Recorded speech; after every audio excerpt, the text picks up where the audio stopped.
Hi, I'm Jamie Daswell, the Managing Director of Sustainable Aviation Futures, and we're here on site talking to a number of the key figures who are joining us across the 3 days. And I'm delighted today to be joined by Stephane Thion, who's the Vice President of Commercial for Lanzajet. Stephane, thanks a lot for joining us. Well, thank you for the invitation.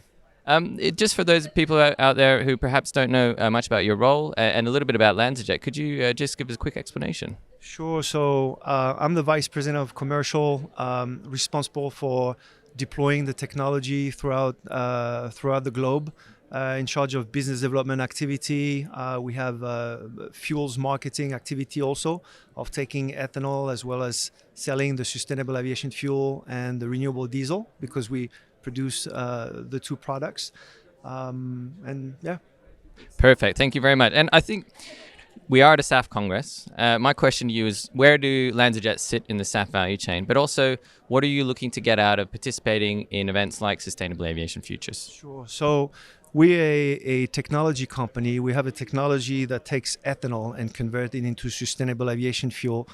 The beauty of the technology is that we can convert any kinds of ethanol, either the low carbon intensity first generation ethanol that is plentiful today. There's more than 100 plus million tons of ethanol available.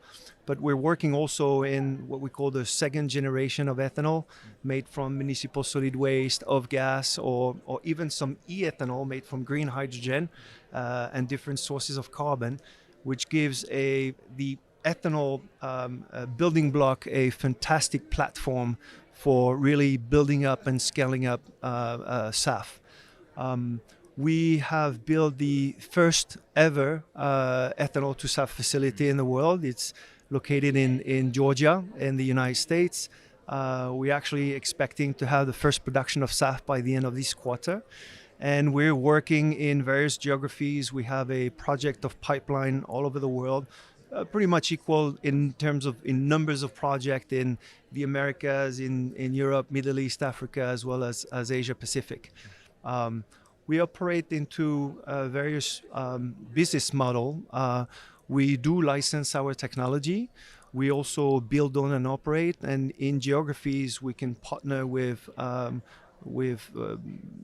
companies, form a joint venture, and then together building a SAF facility using our technology.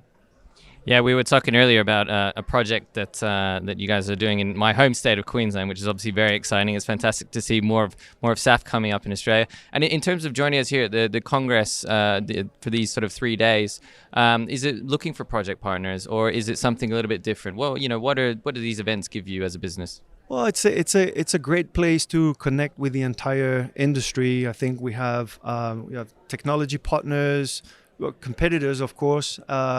Partners from the airports, airlines. So it's a great event to connect. Everybody is here at in one place. It's also an opportunity to get the pulse of the market and the latest of the industry. So it's a great venue, and it's very well organized. So. Well, we're very pleased to hear that. That's for sure. Thank you very much, Stephane, for that endorsement. Let's talk a little bit more about the Freedom Pines plant. It opened in January. How have operations been since opening, and would you do anything differently when developing future facilities? So this is the first of a kind facility. So the purpose of it is really to demonstrate at large scale, commercial scale, the technology. Every other plant that we will be doing will most likely be much larger. So this one is a 30,000 ton capacity. Our standard minimum size would most likely be 90,000 tons, so 3x what we've built at Freedom Pine. So we've done the opening ceremony back in January, and as you can imagine, the opening ceremony, we don't have the plant in operation, so it was not running. We completed, we did the mechanical is complete. So all the operation, the plant has been handed to operation, and we are finalizing the commissioning to be ready for startup and a first, SAF production by the end of this quarter. So it's exciting because it's a first in the world, and many more to come. Brilliant. And perhaps it's a question I come back to you on once you start producing SAF, and then maybe we can get a better sense of if there is anything that you would do to improve the next plants. But certainly a very exciting project. Look, we are talking about more facilities potentially on the horizon. Are there any plans for Lanzajet to open any in Europe? If not, why not? Yeah, so it's interesting because there are pockets of legislations happening in the world, US, Europe, and some other parts of the world initiating in Australia, Japan. But when you look at our pipeline of projects that is fairly large, we have about the same number of projects in the Americas, in EMEA, Europe, Middle East, Africa, as well as in Asia Pacific. In Europe, the projects are a little bit more complex given the legislation. It's requiring a advanced ethanol, so an ethanol, not the first generation ethanol that is today used for the road market. So it's calling for either sourcing an advanced ethanol, which is limited in supply today in Europe, but growing, or partnering with technology partners and have an integrated solution of starting with municipal solid waste or woody biomass agricultural waste to be gasified into a syngas. That syngas can be fermented into an ethanol. That's the Lanzajet technology. And then we come in with the ethanol and upgrade it into sustainable aviation fuel. It's also interesting to see that the breakdown of projects that we have globally, about 1/3 of them are standalone projects, so sourcing ethanol and turning it into SAF, and 2/3 of them are implicating some integrated solutions, so other partners and technology partner in the front end.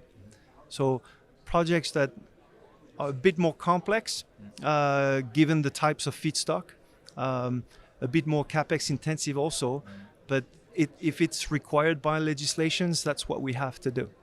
Yeah, it's really interesting to see the developments in terms of what's taking place in the US versus what's taking place in Europe, just based on some of those sort of restrictions or regulations, shall we say, as well. Yes. So really good to see what the future holds for Lanzajet as well. And when we talk about that kind of divide between Europe and North America, as it were, when it comes to SAF, I mean, what do you see as the advantages of producing SAF in one region over the other? You know, is there some clear benefits of, for example, of producing SAF in the States versus Europe, or are we sort of on a level playing field here? We're not on a level playing field. So the US, first of all, given the incentive schemes, you can pretty much access SAF almost at the cost of jet fossil today in the US. And that's why you have most of the SAF that is being consumed today on a voluntary basis is done in the US. In states where you have also some incentives, California in particular. In the US, you don't really have a restriction on the types of feedstock that you can use. The only threshold is you need to have a SAF that abate at least 50% greenhouse gas emission. So you can have access to plentiful of first generation low carbon intensity ethanol and process it, and very competitively produce a SAF that with these schemes, the different stacks of incentives, you can, you know, if you're an airline, you can pretty much access the SAF at the price of jet fossil. In Europe, it's a completely different dynamic because of the restriction on the type of feedstock. The facility will be a bit smaller in size because, you know, you can bring feedstock from all over the world. The logistics is existing. If you start dealing with municipal solid waste, woody biomass, you cannot. It's going to be a more decentralized system where you're going to have smaller plants. So, and on the top of that, because it's a smaller plant, because it's advanced ethanol that is required, it's going to be a bit more capex intensive, and the levelized cost of producing that SAF will be higher than if it was just a standalone SAF project. You know, taking, sourcing some ethanol, first generation existing ethanol. So larger projects in the US because you can source ethanol from anywhere, lower investment, more competitive because of the schemes.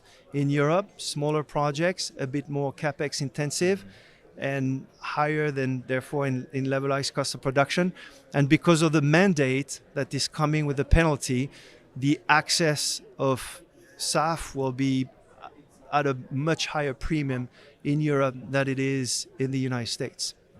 Yeah, really, really interesting to hear that difference. And dare I say, the carrot and stick sort of debate, which often rages on and on.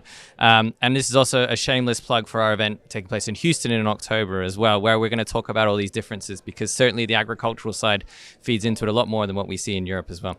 Stephane, thank you so much for joining us today. Really appreciate you taking the time. And I hope you enjoy the rest of the Congress. Thank you. Thank you for the time. Thank you.